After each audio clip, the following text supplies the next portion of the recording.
Obviously, there's people that are just anti-Semitic, right? But I think a lot of these people, they want to help, right? They want to do the right thing, and they're just getting fed these lies and this misinformation. And it's really easy to say, oh my God, this is true. I need to support this. I need to help this. And I've given this analogy before, but I think it's very similar to what happened during COVID. And again, there are people that had a blatant disregard for human life, but there were a lot of people that said, they formed their own opinions about masks, about vaccines, and about whether they worked. I think some of them really wanted to help. I think that they just didn't. It was their ignorance that got in the way. They said, I know more than doctors and than scientists. I don't need to fact check this. I can make my own opinions about whether these work or not. I'm reading a tweet or an Instagram post, so, it has to be true. It's not how that works. And especially I think this movement is a lot more organized than that. But I think it stems from the same thing. Especially in a time of crisis, people want to help. And they often rush to form that opinion, and they rush to help. And like I said, it hurts the cause. Anywhere, anytime, anywhere.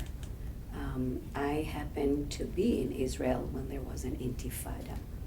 So what happened, well, there is an intifada, there is an armed uprising, terror attack, anywhere, anytime, you don't know when it's coming from. So you're walking around with terror.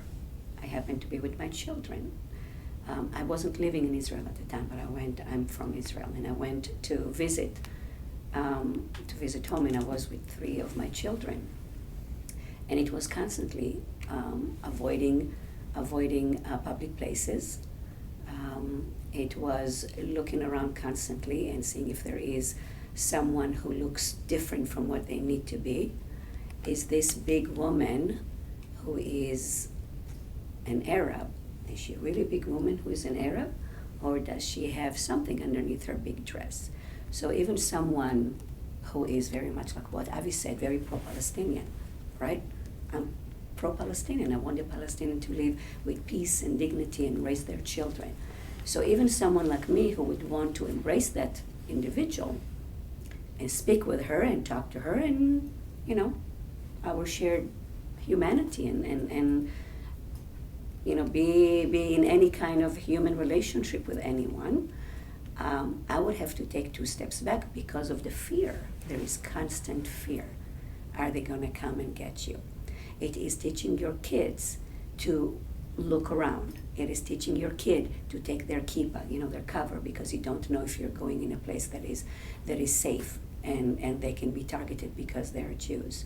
So that's what it means, intifada. And I don't have the numbers, but if you would look at of how many buses were blown up and how many Jews, Israelis in Israel were murdered, whether it was by stabbing, whether it was by suicide bombing. And that's what it means to go constantly with fear. And so globalizing it means that I, as a Jew and Israeli, have to be even more scared when I walk in the street, that I will not be wearing any Star of David, that I will cover and hide any identifying symbols that I'm either wearing or saying or talking. I have to think twice when people say, "Oh, where are you from?" I hear an accent.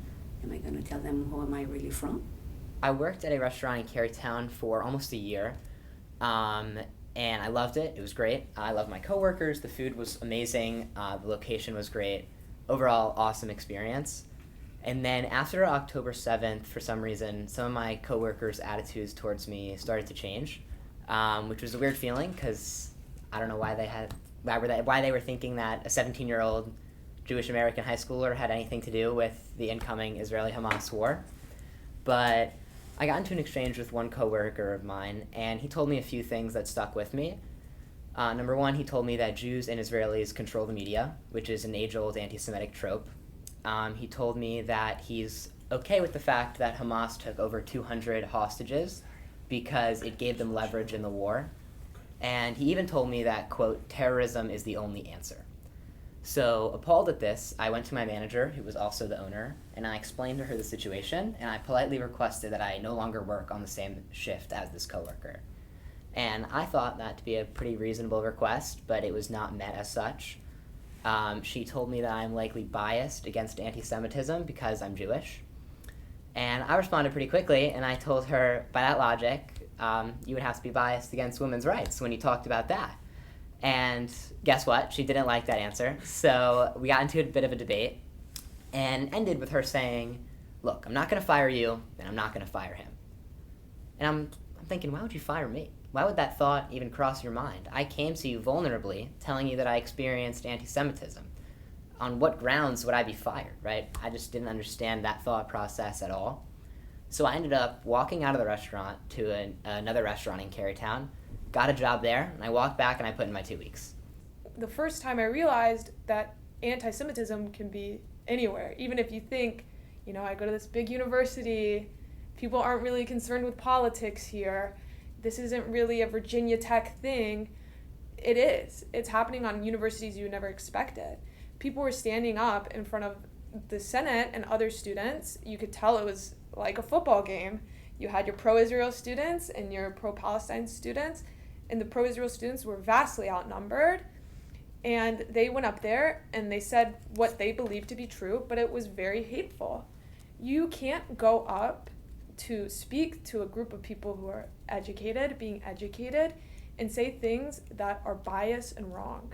When you go up and you compare Ben Gurion, Theodore Herzl to Adolf Hitler, that is anti-Semitic.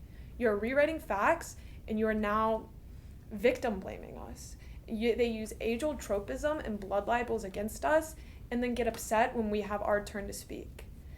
They really tried to push that it isolated us even further, that now any Jewish event, Hillel or Chabad, has to have a police officer there.